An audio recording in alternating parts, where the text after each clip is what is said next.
अस्सलाम वालेकुम, बिस्मिल्लाहिर्रहमानिर्रहीम। तो आज हम एक ऑर्गेनिक नेम रिएक्शन के बारे में पढ़ने वाले हैं। इससे पहले हम 3 ऑर्गेनिक नेम रिएक्शन के बारे में पढ़ चुके हैं। सबसे पहला नेम रिएक्शन हमने पढ़ा था केनिज़ारो रिएक्शन, इसके बाद हमने पढ़ा था परकिन और लास्ट हमने पढ़ा था माइकल एडिशन रिएक्शन, और साथ में इन सब के मैकेनिज्म भी पढ़े थे। आज हम नंबर 4 नेम रिएक्शन के बारे में पढ़ने वाले हैं और उसका नाम है क्लेजेन श्मिट रिएक्शन, और साथ में इसका भी मैकेनिज्म पढ़ेंगे। मैं आपको शुरू में इसका थोड़ा सा इसका इंट्रो दूंगा, इनके जो केमिस्ट हैं उसके बारे में थोड़ा सा मैं आपको बताऊंगा। इसके बाद हम इसकी कुछ इंट्रोडक्शन और कुछ मेन पॉइंट्स, फिर रिएक्शन और लास्ट में मैकेनिज्म, ये सारी चीज़ें इंशाल्लाह हम 15 से 16 मिनट के अंदर इंशाल्लाह इसको कंप्लीट करने की बिल्कुल कोशिश करेंगे। आपका एक एक मिनट इंशाल्लाह कीमती बन जाएगा। आप हर बात को नोट करना, और साथ में अगर आप नोट नहीं कर सकते एटलीस्ट तो आप उसका स्क्रीनशॉट ज़रूर लेना, ठीक है। और अगर आपको समझ में आए तो ज़रूर फिर हमें जो है फीडबैक देना कि आपको ये बात समझ में आई, और अगर कोई बात क्लियर ना हो तो भी मुझे बता देना, तो मैं इंशाल्लाह आपको वो बात क्लियर कर दूंगा।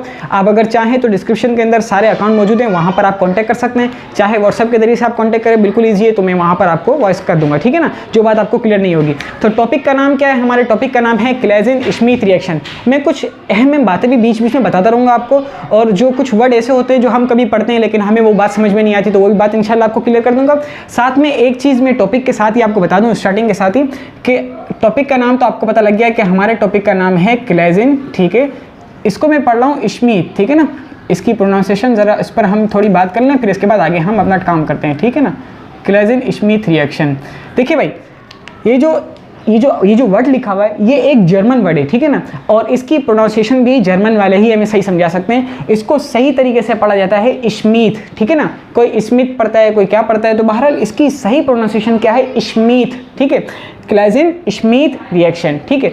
अब एक बात यहाँ पर मैं बता दूँ ज़रा साइंटिस्ट और केमिस्ट के बारे में, वो ये कि ये जो नाम मैंने लिखा हुआ है क्लेजेन, ठीक है ना, केमिस्ट के नाम है, केमिस्ट का नाम मैं आपको बता दूं, केमिस्ट के नाम का ये आखिरी वर्ड इसमें लिया हुआ है, ठीक है ना। क्लेजेन जो है उन केमिस्ट के नाम का लास्ट वर्ड है, ठीक है। उनका पूरा नाम क्या है? राइनर लुडविग क्लेजेन। मैं नाम लिखता हूँ, ये बातें इंशाल्लाह आपको बाद में काम आएंगी अगर अभी काम ना आई तो, ठीक है ना। राइनर लुडविग और क्लेजेन मैंने यहाँ पर लिखा हुआ है, तो इनके नाम का एक वर्ड उनके रिएक्शन के साथ यूज़ हो चुका है। बहरहाल ये जो केमिस्ट हैं ये एक जर्मन केमिस्ट हैं। इनकी यानी कि डेट ऑफ बर्थ जो बताई जाती है वो है 1851, ठीक है ना। इनकी डेट ऑफ बर्थ क्या है? 1851, और डेट ऑफ डेथ कितनी है? 1930, ठीक है। यानी तकरीबन देखा जाए तो 79 ईयर्स इनकी पूरी ज़िंदगी का दौरानिया है, इनके पूरी ज़िंदगी का वक्त है। तो बहरहाल ये एक जर्मन केमिस्ट हैं। इन केमिस्ट के बारे में मैं एक बात आपको बता दूं कि ये केमिस्ट अपने 2 कामों की वजह से मशहूर हुए हैं, जिसमें से दूसरा काम हमारे मतलब का है, वो ये कि इन्हें कंडेंसेशन ऑफ कार्बोनिल कंपाउंड, मतलब क्या है कि ये जो है कार्बोनिल कंपाउंड की कंडेंसेशन, यानी कि उसमें से जिस तरीके से वाटर मॉलिक्यूल निकाला जाता है, अल्फा से हाइड्रोजन, बीटा से OH मॉलिक्यूल, ठीक है, ये सारी चीज़ें इन्होंने की हैं, इस वजह से ये इसके अंदर मशहूर हैं। और इनका यही काफ़ी मशहूर रिएक्शन है क्लेजेन श्मिट जो है, यानी क्लेजेन श्मिट रिएक्शन। इनका ये तो है, ये भी इनका ही रिएक्शन है, लेकिन साथ में क्लेजेन श्मिट कंडेंसेशन, आप जब उसको भी सर्च करेंगे तो उसके बारे में, तो ये सारा वर्क उन्होंने उस पर किया है, इसी वजह से ये मशहूर हुए हैं। और एक और भी इनका काम है, ठीक है, लेकिन हमारे मकसद का काम यही था। बहरहाल इनका इंट्रो तो आपको समझ में आ गया होगा थोड़ा बहुत, बस ये बहुत काम का, ठीक है। अब आगे हमारे सामने के, अब मैं आपको इस रिएक्शन के बारे में थोड़ा बता दूं कि हम करेंगे किस तरह, ताकि हम थोड़ा जो है ज़हनी तौर पर तैयार हो जाएं, ठीक है। ये आपको बात समझ में आ गई, प्रोनाउंसिएशन हो गई, इनका इंट्रो हो गया। नेक्स्ट हमारा स्टेप क्या है कि हम इसके बारे में पढ़ लें। देखिए इस रिएक्शन के अंदर होता क्या है कि आपको एक एल्डिहाइड ले लें या कीटोन ले लें। ऐसा एल्डिहाइड या कीटोन होना चाहिए कि जिसके पास अल्फा हाइड्रोजन मौजूद हो, ठीक है ना। ऐसा एल्डिहाइड या कीटोन होना चाहिए जिसके पास अल्फा हाइड्रोजन मौजूद हो। एक बात क्लियर हो गई? क्लियर हो गई ना बात? एक बात हो गई। सेकंड क्या है? ऐसा एरोमेटिक एल्डिहाइड ले लो, ऐसा एरोमेटिक एल्डिहाइड लो कि जिसके पास अल्फा हाइड्रोजन नहीं होना चाहिए। कितने कंपाउंड हो गए? 2 हो गए। एक ऐसा एल्डिहाइड या कीटोन जिसके पास अल्फा हाइड्रोजन हो, एक ऐसा एरोमेटिक एल्डिहाइड जिसके पास अल्फा हाइड्रोजन ना हो। तो मतलब क्या होगा कि एक अल्फा हाइड्रोजन वाला एल्डिहाइड ले लेंगे, कीटोन को छोड़ दें, एक अल्फा हाइड्रोजन वाला एल्डिहाइड ले लेंगे, एक विदाउट अल्फा ले लेंगे, दोनों को रिएक्ट करवाएंगे। अच्छा, दोनों को रिएक्ट तो करवा देंगे, ये आपका रिएक्टेंट पार्ट हो गया। अब देखिए यहाँ पर हमें कोई ना कोई कैटलिस्ट भी यूज़ करना पड़ेगा, तो हम यहाँ पर एक हाई कंसंट्रेटेड बेस लेंगे, ठीक है ना, समझ रहे हैं ना बात। यानी कि कोई जैसे कि NaOH ले लिया, सोडियम हाइड्रोक्साइड ले लिया, या सोडियम इथोक्साइड ले लिया, या फिर पोटेशियम हाइड्रोक्साइड ले लिया। तो इस तरह की हम बेस लेंगे जो कोई हाईली एसिड पर रिएक्ट कर सके, ठीक है ना, यानी इसके अंदर इतनी एबिलिटी हो, क्योंकि मैंने इसका प्रोसेस आपको लास्ट वीडियो में भी बताया था। बहरहाल ये भी ले लेंगे, साथ में हम लेंगे हीट लेंगे, कितने क्या लेंगे, हीट लेंगे। इन सबको मिलाकर जब हम रिएक्शन करवाएंगे, रिएक्टेंट पार्ट कैटलिस्ट हो गए, तो इसके बाद हमें एक क्या मिलेगा, अल्फा बीटा अनसैचुरेटेड कंपाउंड मिलेगा। ये बिल्कुल आसान सा रिएक्शन है, इसका मैकेनिज्म भी इंतहाई आसान है, बहुत छोटा सा है, लेकिन इसके अंदर मैं कुछ मेन बातें बताऊंगा तो फिर थोड़ा बड़ा हो जाएगा, लेकिन आप इसको लास्ट तक देखें तो आपको हर बात समझ में आ जाएगी। अच्छा जी, तो मैं बीच में बताता रहूँगा, कुछ मेन बातें भी बताता रहूँगा। अब यहाँ पर रिएक्शन के अंदर मैंने आपको क्या बोला कि एक ऐसा एल्डिहाइड ले लो या फिर कीटोन ले लो, बात दोबारा वहीं आएगी, एक ऐसा एल्डिहाइड ले लो या फिर कीटोन ले लो जिसके पास क्या होना चाहिए, विद अल्फा हाइड्रोजन, यानी उसकी कंडीशन ये हो कि उसके पास अल्फा हाइड्रोजन मौजूद होना चाहिए।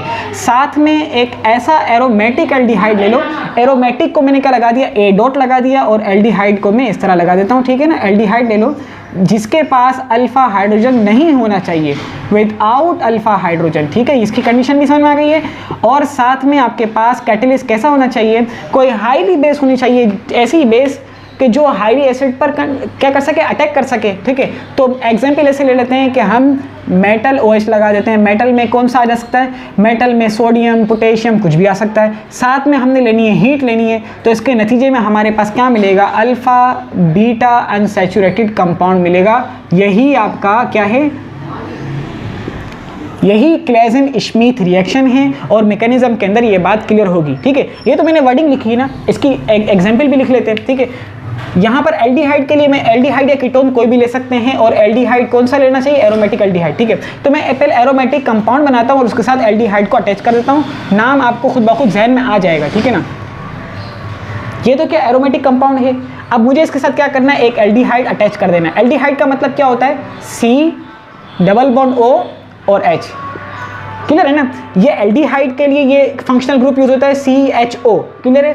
और ये एरोमेटिक कंपाउंड है, तो मतलब क्या हो गया, एरोमेटिक एल्डिहाइड, क्लियर होगी बात। और इसका नाम क्या है आपको पता होगा, एरोमेटिक एल्डिहाइड, जो सिंपली जो यूज होता है और जो मैंने यहाँ पर यूज किया भी है, यानी इससे अलग अगर मैं बनाऊँ, देखिए यहाँ पर मैंने डायरेक्ट क्या कर दिया, एरोमेटिक कंपाउंड के साथ, यानी एक सिंपलेस्ट फॉर्म हो गई है, एल्डिहाइड को डायरेक्ट एरोमेटिक कंपाउंड के साथ जोड़ दिया है, तो इसको कहते हैं बेंजल्डिहाइड, क्योंकि ये बेंजीन है और ये एल्डिहाइड है, दोनों का नाम मिलकर बन जाता है बेंजल्डिहाइड, क्लियर होगी बात। तो ये आपके पास आ गया बेंजल्डिहाइड, नाम लिखने की जरूरत नहीं, अब याद हो गया होगा। सेट आके आपके पास एल्डिहाइड या कीटोन में से कुछ भी ले लो, तो मैं यहाँ पर एक काम करता हूँ, मैं यहाँ पर ले लेता हूँ इसको बिल्कुल सिंपलेस्ट फॉर्म, ठीक है ना। अब चाहे आप यहाँ पर H लगाकर इसको क्या बना दें, एल्डिहाइड बना दें, या फिर आप जो है क्या कर दें, यहाँ पर कुछ भी ना लगाएं, मतलब यहाँ पर कोई ना कोई कार्बन होगा, जिसके नतीजे में ये आपके पास क्या बन जाएगा, एसीटोन बन जाएगा, ठीक है ना, क्लियर होगी बात ना, यानी कीटोन बन जाएगा। तो मर्जी है, कोई भी हो सकता है। साथ में मैंने समझ लिया, यहाँ पर ले लेता हूँ NaOH, और मैंने यहाँ पर लिया हीट लेनी। हीट क्यों ले रहे हैं, क्योंकि मुझे यहाँ पर कंडेंसेशन करनी होगी, वाटर मॉलिक्यूल को स्टीम की शक्ल में उस कंपाउंड में से निकालना होगा, ठीक है ना, इसलिए मैं हीट यहाँ पर लूँगा। साथ में मेरे पास क्या कंपाउंड बन जाएगा, अल्फा बीटा अनसैचुरेटेड कंपाउंड बन जाएगा। बिल्कुल आसान सा एक रिएक्शन है और इसका मैकेनिज्म इंतहाई आसान है। ये बात समझ में आई है। Benzaldehyde in the presence of, नहीं सॉरी, बेंजल्डिहाइड ऐड किसके साथ करना है, एसीटोन या कीटोन के साथ, एसीटोन के साथ कर लें या फिर एल्डिहाइड के साथ कर लें, दोनों के साथ जब आप करेंगे तो इसके नतीजे, और in the presence of sodium hydroxide या पोटेशियम हाइड्रोक्साइड कुछ भी हो, और साथ में हीट भी होनी चाहिए, तो आपके पास अल्फा बीटा अनसैचुरेटेड कंपाउंड आ जाएगा। ये बिल्कुल आसान सी एक जो है हो गया। मैं डिटेल आपको बताऊंगा, मैकेनिज्म में आपको अच्छी तरह समझ में आ जाएगा, ठीक है। अब इसका मैकेनिज्म करते हैं। देखिए मैकेनिज्म के पहले मैं आपको कुछ एक दो बातें मेन बता दूं, जो मैं आपको कह रहा था कि इंपॉर्टेंट तौर पर मैं आपको बताऊंगा, ठीक है ना। दो वर्ड आपने सुने होंगे, एक आपने सुना होगा क्रोस एल्डोल, ठीक है, और साथ में एक आपने सुना होगा एनोलाइजेबल एल्डिहाइड या कीटोन। अगर आपने कभी इससे रिलेटेड कभी पढ़ा हो बुक के अंदर, तो ये दो वर्ड आते हैं, एक आता है क्रोस एल्डोल, एक दूसरा वर्ड आता है एनोलाइजेबल एल्डिहाइड या एनोलाइजेबल कीटोन, ठीक है ना। मैं इन दोनों वर्ड को लिखता हूँ, फिर इसके बाद हम इसकी थोड़ी सी डिटेल में पढ़ लेते हैं, ठीक है ना। क्रोस एल्डोल, एक आता है आपके पास एनोलाइजेबल एल्डिहाइड या फिर कीटोन, क्लियर हो गई बात। अब देखिए यहाँ पर क्या है, क्रोस एल्डोल, एल्डोल का मतलब क्या है, ऐसा कंपाउंड जिसमें एल्ड यानी कि एल्डिहाइड हो, एल्ड मतलब एल्डिहाइड हो और अल्कोहल हो, ऐसा कंपाउंड जिसमें एल्डिहाइड भी हो और अल्कोहल भी हो, उसको हम कहते हैं एल्डोल, क्लियर होगी बात। अब क्रोस एल्डोल का मतलब क्या है, या क्रोस का मतलब एक और भी है, तो आपको मुझे समझाने की जरूरत ही नहीं पड़ेगी। इसका मतलब आता है मिक्स, ठीक है ना, क्या आता है मिक्स, यानी मतलब ये हुआ कि एल्डोल कब बनेगा? एल्डोल बनता है भाई देखिए कार्बोनिल कंपाउंड से मिलकर बनता है। एल्डोल किससे बनता है? कार्बोनिल कंपाउंड से मिलकर बनता है। अब यहाँ पर क्रॉस एल्डोल का मतलब ये है कि दो कार्बोनिल कंपाउंड यूज हुए जिसके नतीजे में एल्डोल आए। एल्डोल आएगा तो सही, देखिए एल्डोल तो क्लियर है बात, लेकिन क्रॉस एल्डोल का मतलब ये है कि दो कार्बोनिल कंपाउंड के रिएक्शन के बाद आपको एक एल्डोल मिले। दो कार्बोनिल कंपाउंड के रिएक्शन के बाद जब एल्डोल मिले तो उसे कहते हैं क्रॉस एल्डोल या फिर मिक्स्ड एल्डोल। क्लियर हो गई बात? अच्छा भाई, अब इनोलाइजेबल एल्डिहाइड या इनोलाइजेबल कीटोन किसे कहते हैं? इनोलाइजेबल एल्डिहाइड का मतलब ये होता है कि ऐसा एल्डिहाइड या ऐसा कीटोन, दोनों की बात कर रहे हैं ना, ऐसा एल्डिहाइड या ऐसा कीटोन जिसके पास 1, 2 या एंड सो जितने भी अल्फा हाइड्रोजन हो, जिसके पास 1 या 2 या इससे ज़्यादा अल्फा हाइड्रोजन हो, उसको कहते हैं इनोलाइजेबल एल्डिहाइड या फिर इनोलाइजेबल कीटोन। बात क्लियर हो गई? तो ये दो वर्ड हैं, आएंगे यहाँ पर, और ऐसे वर्ड हम पढ़ते ही रिएक्शन के अंदर, तो मैंने चाहा कि मैं इसको क्लियर कर दूँ, इसी वजह से थोड़ा टाइम लग जाता है। अब देखिए अब मैकेनिज्म के अंदर हम आ रहे हैं। देखिए वैसे अगर सही माने पर अगर देखा जाए तो ये मैकेनिज्म हम कई मरतबा कर भी चुके हैं। अगर आपने मेरे पिछले नेम रिएक्शन देखे हो तो उसमें आपको पता लग जाएगा कि हम इससे पहले कर भी चुके हैं, ठीक है ना। लेकिन अगर आपको देखने हो तो इंशाल्लाह मैं इसके डिस्क्रिप्शन में लिस्ट भी दे दूंगा, ठीक है ना। बहरहाल आ गया मैकेनिज्म आ गया। मैकेनिज्म के अंदर देखिए सबसे पहले मेरे पास क्या था, एक विद अल्फा हाइड्रोजन वाला एल्डिहाइड था, एक विदाउट अल्फा हाइड्रोजन वाला एल्डिहाइड था। दोनों एल्डिहाइड ही ले रहा हूं, कीटोन नहीं ले रहा ताकि कंफ्यूजन ना हो, ठीक है ना। तो यहां पर मैं पहले लेता हूं अल्फा हाइड्रोजन वाला। अल्फा हाइड्रोजन वाला कौन सा था? वो मेरे पास था ये क्या है? ये कोई ना कोई कार्बन होगा, कार्बन से अटैच हुए डबल बॉन्ड के साथ ऑक्सीजन और ये H, तो CHO ये एल्डिहाइड हो गया। और यहाँ पर नॉर्मल सी मिसाल क्या हो गया, ये एसिटाल्डिहाइड कहलाएगा जब दो कार्बन हो। और यानी कि ये देखिए पहला, यानी कि पहली एग्जाम्पल जो बनती है उसको हम कहते हैं एसिटाल्डिहाइड कहते हैं। तो बहरहाल आसान सी बात है, इसको डिटेल के अंदर नहीं, ठीक है ना। ये आपके पास आ गया एल्डिहाइड आ गया। अब एल्डिहाइड के पास देखिए यहाँ पर इसके पास अल्फा हाइड्रोजन है कि नहीं है, आपको देखिए अल्फा हाइड्रोजन क्या होता है, कार्बोनिल जो कंपाउंड है, ये कार्बोनिल है ना, ये कार्बोनिल, इस कार्बोनिल के साथ अटैच हुआ पहला कार्बन कहलाता है अल्फा कार्बन, ठीक है ना। ये पहला कार्बन क्या कहलाता है? अल्फा कार्बन कहलाता है। और इस कार्बन से अटैच हुए हुए जितने भी हाइड्रोजन होंगे वो सारे के सारे क्या कहलाएंगे? अल्फा हाइड्रोजन कहलाएंगे। और यहाँ पर देखा जाए तो तीन अल्फा हाइड्रोजन है, 1 2 3, 1 2 3 अल्फा हाइड्रोजन है, जो पॉइंट बता रहा होता है कि यहाँ पर एक कार्बन और 3 हाइड्रोजन है। तो क्लियर हो गई ना बात? तो यहाँ पर मैं इसको थोड़ा सा वाजे करके लिख देता हूँ कि मेरे पास 3 अल्फा हाइड्रोजन है, ठीक है ना। ये मैं लिख देता हूँ यहाँ पर,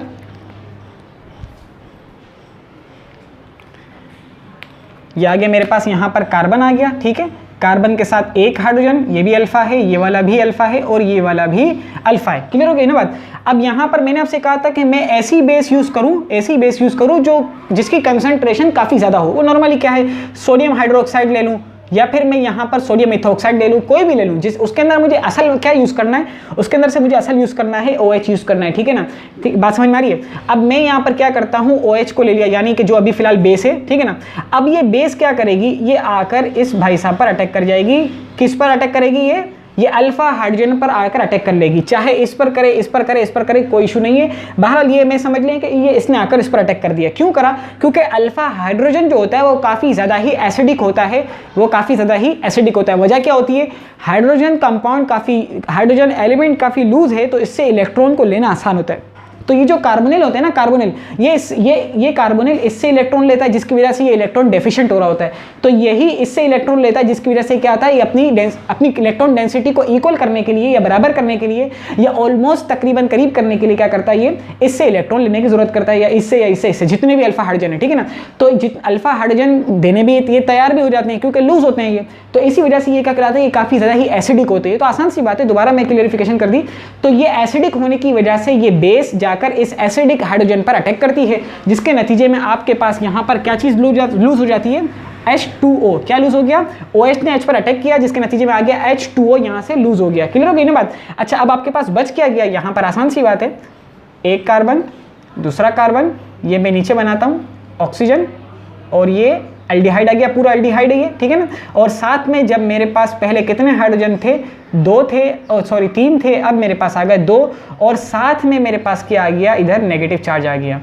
क्या आ गया, नेगेटिव चार्ज आ गया। मतलब कि ये अब क्या बन चुका है, ये अब बन चुका है न्यूक्लियोफाइल। क्या बन चुका है, न्यूक्लियोफाइल। क्यों, क्योंकि इसके पास इलेक्ट्रॉन ज़्यादा हैं। अब इसे प्रोटॉन की ज़रूरत है, प्रोटॉन इसको मिलेंगे न्यूक्लियस के अंदर, इसे हम कहते हैं न्यूक्लियोफाइल, न्यूक्लियन लेवल, ठीक है ना, न्यूक्लियस लेवल, सॉरी। तो ये बात क्लियर हो गई। अब हम आते हैं इसके नेक्स्ट स्टेप पर। मैं इसको इरेज करता हूँ, जो मैं इरेज करता हूँ उससे पहले आप स्क्रीनशॉट जरूर ले लें, ठीक है। स्क्रीनशॉट अब हम आगे जाते हैं, ठीक है ना। न्यूक्लियोफाइल बना लिया है। अब न्यूक्लियोफाइल को मैं यही रहने देता हूँ, क्योंकि ये न्यूक्लियोफाइल जाकर अटैक करेगा तो ये काम आएगा ना मुझे लिखे हुए। तो अब हमें क्या करना है, देखिए मैंने क्या कर लिया, अल्फा हाइड्रोजन वाला एल्डिहाइड यूज कर लिया है। अब मुझे क्या चाहिए, विदाउट अल्फा हाइड्रोजन वाला एल्डिहाइड लेता हूँ, जो मैंने पहले आपको दिखाया भी था। आसान सी एग्जाम्पल, बेंजल्डिहाइड, ठीक है ना, benzaldehyde, CH double bond O, clear है।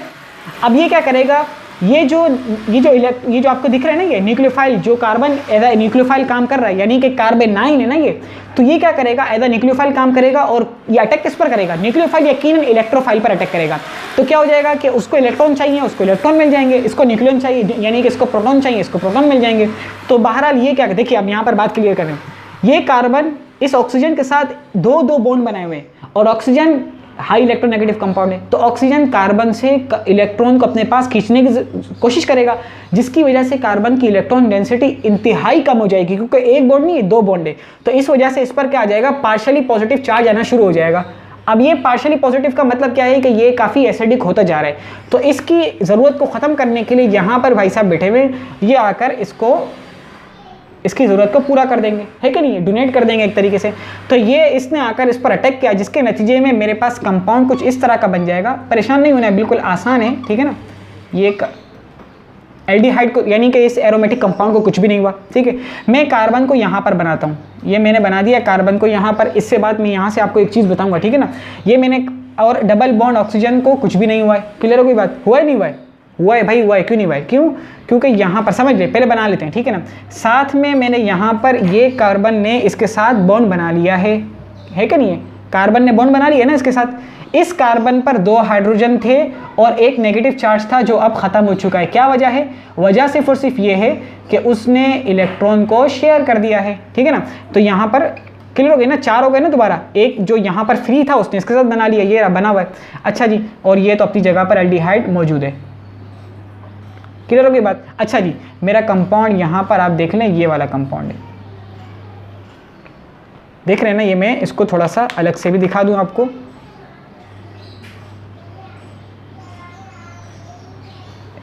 अच्छा जी, बस सही है, क्लियर तो हो रहा होगा ना।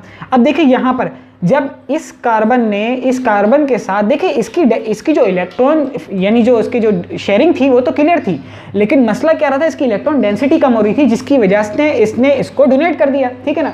अब मसला ये आ रहा है कि यहाँ पर जो हम देख रहे हैं, ठीक है ना, यहाँ पर इसके साथ एक हाइड्रोजन भी तो है ना, ये रहा एक हाइड्रोजन भी है, लेकिन अब देखा जाए तो 5 बॉन्ड बन चुके हैं। तो 5 बॉन्ड हैं, तो इसमें अब पता है कौन सा बॉन्ड टूटेगा। देखिए ये तो एल्डिहाइड वाला है, ये वो नॉर्मल हाइड्रोजन नहीं, ये एल्डिहाइड, यानी कि एक आपके जो है एक फंक्शनल ग्रुप का, ये तो नहीं टूट सकता ना। टूटेगा कौन सा, सबसे पहले ये पाई बॉन्ड टूटेगा, ये तो सिग्मा है ना, ये पाई बॉन्ड टूट जाएगा। आपको पता है पाई बहुत ज़्यादा लूज होता है, ठीक है ना। तो ये भाई साहब ये टूट गए, और जिसकी वजह से ऑक्सीजन पर क्या आ गया, नेगेटिव चार्ज आ गया। क्लियर होगी बात, यहाँ तक बात क्लियर हो गई। मैं इसको दोबारा इरेज करता हूँ आपके सामने। अच्छा, फिर आप इसको नोट कर लेना, ठीक है।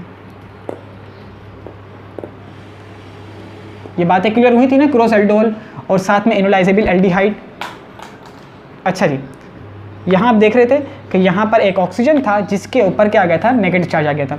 अब आपने, यानी मेरे पास बहुत छोटा है इसलिए, वरना तो मैं आपको बताता कि हमने एक क्या निकाला था, वाटर मॉलिक्यूल निकाला था फर्स्ट स्टेप के अंदर।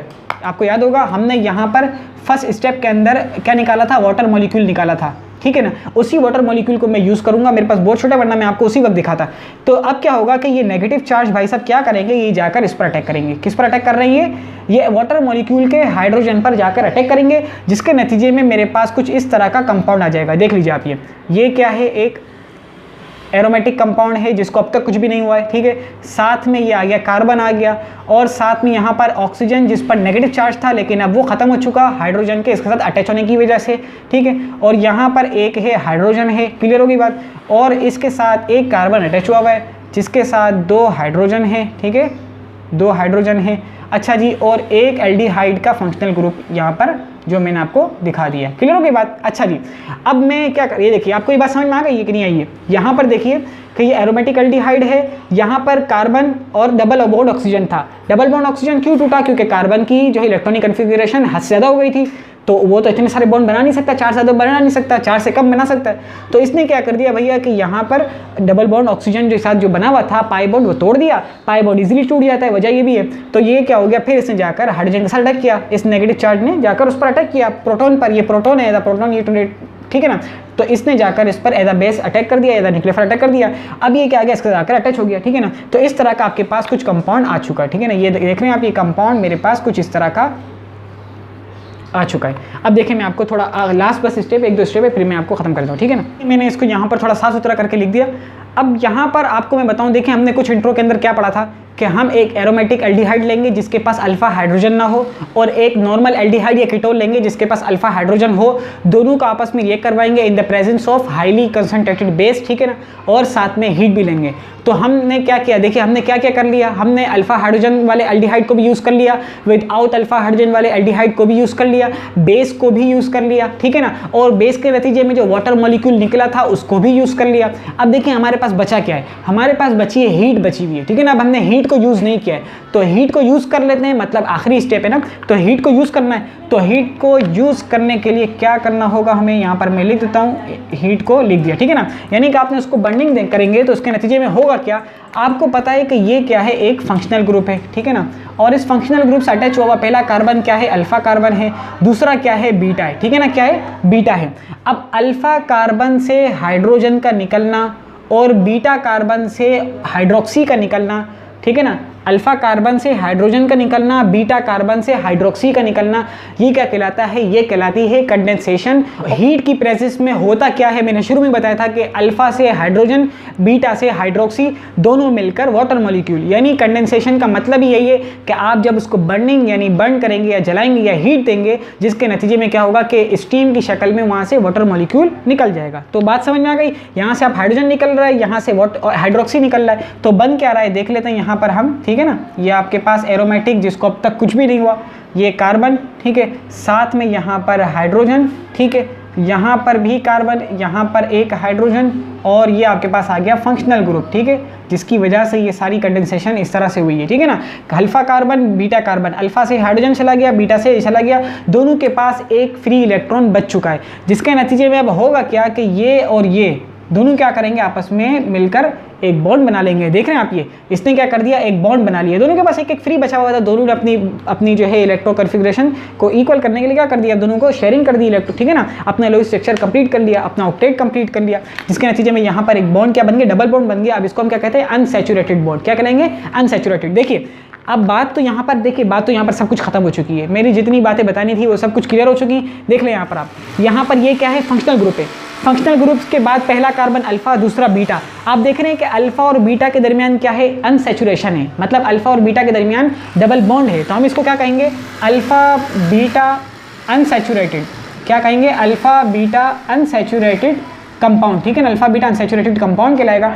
तो बस यही हमारा क्या है, क्लेजेन-श्मिट रिएक्शन। क्लेजेन-श्मिट रिएक्शन था क्या, alpha hydrogen without alpha hydrogen aldehyde in the presence of sodium hydroxide, कोई भी आप ले लो हाईली कंसंट्रेटेड बेस, और साथ में हीट रखो, इसके नतीजे में क्या बन जाएगा, अल्फा बीटा अनसैचुरेटेड कंपाउंड बन जाएगा। यही था हमारा आज का रिएक्शन और मैकेनिज्म। मैंने आपको कुछ मेन बातें तो क्या मतलब क्रॉस एल्डोल बताया, क्रॉस एल्डोल क्या होता है, ये असल में हम पढ़ते हैं, असल में बार बार ये वर्ड आता है, ठीक है ना। और यहाँ पर आप देख रहे हैं कि ये जो एल्डोल बना हुआ था, एल्डोल बना हुआ था, कैसे एल्डोल था, क्यों, यहाँ पर एल्कोहल भी था और यहाँ पर एल्डिहाइड भी था।